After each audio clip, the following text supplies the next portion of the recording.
Bueno, hay dos problemas. El primero es que este no es el original está en Viena. Y el segundo es que no era penacho ni era de Moctezuma.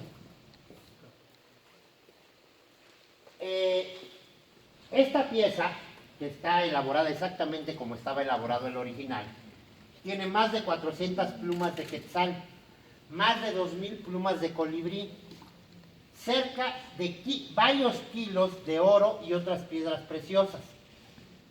Es decir, si tú le colocas esto en la cabeza a alguien, le quiebras el cuello. No sirve para cortarlo en la cabeza. Pero si no es penacho y no era de Moctezuma, entonces ¿qué es? Una capa. Efectivamente, probablemente era la capa de un Quetzalcóatl azteco. Pero también es una prueba que Cortés reprobó. Cortés consigue aliados indígenas como los tlaxcaltecas, porque ustedes deben saber que los mexicas eran muchas cosas, pero buenas personas no eran. Y a los pueblos que conquistaron les imponían tales cargas de impuesto que los dejaban en la miseria, sacrificaban a los varones jóvenes o los usaban para el ejército. Por eso cuando a los españoles llegan no les es difícil encontrar aliados que dicen, oye, pues a lo mejor los barboncitos estos nos ayudan contra aquellos otros, ¿no? Los tlaxcaltecas le cuentan a Cortés que los mexicas tienen una historia de un dios que se fue y que va a volver. Y Cortés, que cree que los indígenas son medio tontos, nomás te voy a pedir que le pagues el flash. Es que la luz intensa le daña el color de las piezas. Dice, pues voy a decir que yo soy Quetzalcóatl y me van a recibir como un dios. Esto no es así. La única persona que dice que los indígenas creían que Cortés era Quetzalcóatl es el propio Cortés. Ningún otro cronista de la época lo creía. Y además la historia nos dice que no era tan así, porque Cortés nunca fue recibido en Templo Mayor. De hecho, ni siquiera le permitieron entrar a Tenochtitlan. Cuando Cortés es recibido afuera de Tenochtitlan, se le otorgan una serie de regalos, entre los que se combinan basura de los templos y verdaderos tesoros para ver si lo que él dice es verdad. Si fuera un dios, sabría distinguir lo que era basura de lo que era un tesoro. Pero los españoles tenían unas cosas muy raras. En lugar de exhibir los tesoros, en lugar de colocarse las plumas de quetzal, las guardaban en cajas. Eso no lo hace un dios. Pero Cortés nunca se enteró que reprobó el examen, mandó las cosas a España. En España las guardaron todavía, las cajas las guardaron en una bodega, porque de verdad eso de guardar los tesoros es muy raro. Hasta que, bueno, en aquel entonces, estamos hablando de 1520, 1521, en España gobernaba una familia que eran los Habsburgo. El último de los Habsburgo muere en 1700, es el de los chocolates, Carlos V. Muere sin dejar descendencia directa, así que los nobles españoles empiezan a pelearse entre ellos para ver quién ocupa el trono. Finalmente quienes se sientan ahí son los que todavía están sentadotes, que son los Borbones. Pero los Habsburgos sobrevivientes se tienen que ir a donde todavía gobiernan, que es Austria. De hecho, si ustedes recuerdan, a Maximiliano de Habsburgo lo traen los conservadores porque dicen que es el legítimo heredero de la corona de España, ni siquiera la de México, la de España.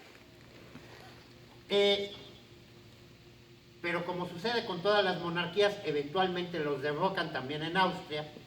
Y en 1945, sobre un maniquí que representa a un hombre de raza africana, aparece la capa africana. La capa africana estuvo catalogada durante muchísimo tiempo. Hasta que un mexicano fue al Museo de Viena, vio la capa africana y dijo, oye, ¿y esas plumas así verdes de qué son? Ah, son plumas de quetzal. Oye, tú sí sabes que en África no hay quetzales, ¿verdad? Que esos nada más hay en México. Las autoridades del museo, todas apenadas, pues ¿de dónde sacamos nosotros esta cosa? No, pues que de España. ¿Y ellos de dónde? Pues que de Cortés, Moctezuma, el penacho de Moctezuma, ahí está. Ahora, independientemente de lo que sea, lo cierto es que pertenece a México y en México debería de estar. Hay 5 resoluciones de la UNESCO y 3 resoluciones de la Asamblea General de la ONU que obligan al gobierno austriaco a devolver la pieza. Y ha estado a punto de causar rompimiento de relaciones en al menos 2 ocasiones.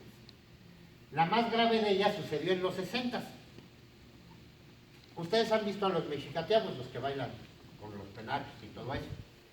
Bailar en calzones debe de dejar cierto dinero porque cada año le van a bailar al penacho hasta Austria.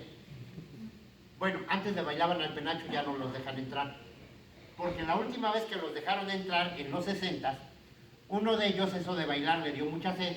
Se fue a una cantina, se tomó su cerveza. Saliendo de ahí, pues encontró una obra en construcción de donde agarró 3 tabiques. Con el primer tabique noqueó al guardia de la entrada del museo. Con el segundo tabique rompió la vitrina.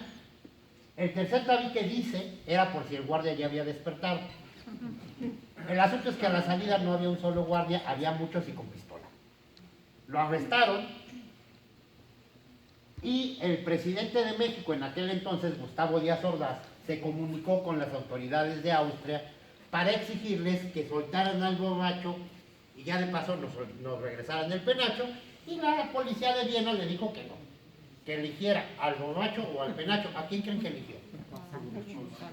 Sí, por eso México tiene un borracho más y un penacho menos. El señor todavía vive en la Jardín Balbuena y por 3 cervezas te cuenta la historia mejor que yo. ¿De verdad? Los indígenas van a encontrar muchas formas de burlar al conquistador español y de seguir siendo ellos mismos a pesar de las costumbres españolas. Esto es importante recordarlo porque el Día de Muertos tiene mucho que ver con esto. Ya lo vimos un poquito en la ofrenda, cómo combinamos cosmovisión indígena con cosmovisión española y de otros pueblos. Lo vamos a ver para que se entienda mejor un poquito más al final. Ahorita vamos a ver a otro pueblo que también fue muy importante en el pasado indígena de México, tal vez la cultura que más tiempo ha perdurado en estas tierras y del que hemos escuchado muchas patrañas, y por eso es importante el museo para desmentir patrañas y poder contar al menos lo más cercano a la verdad que conocemos.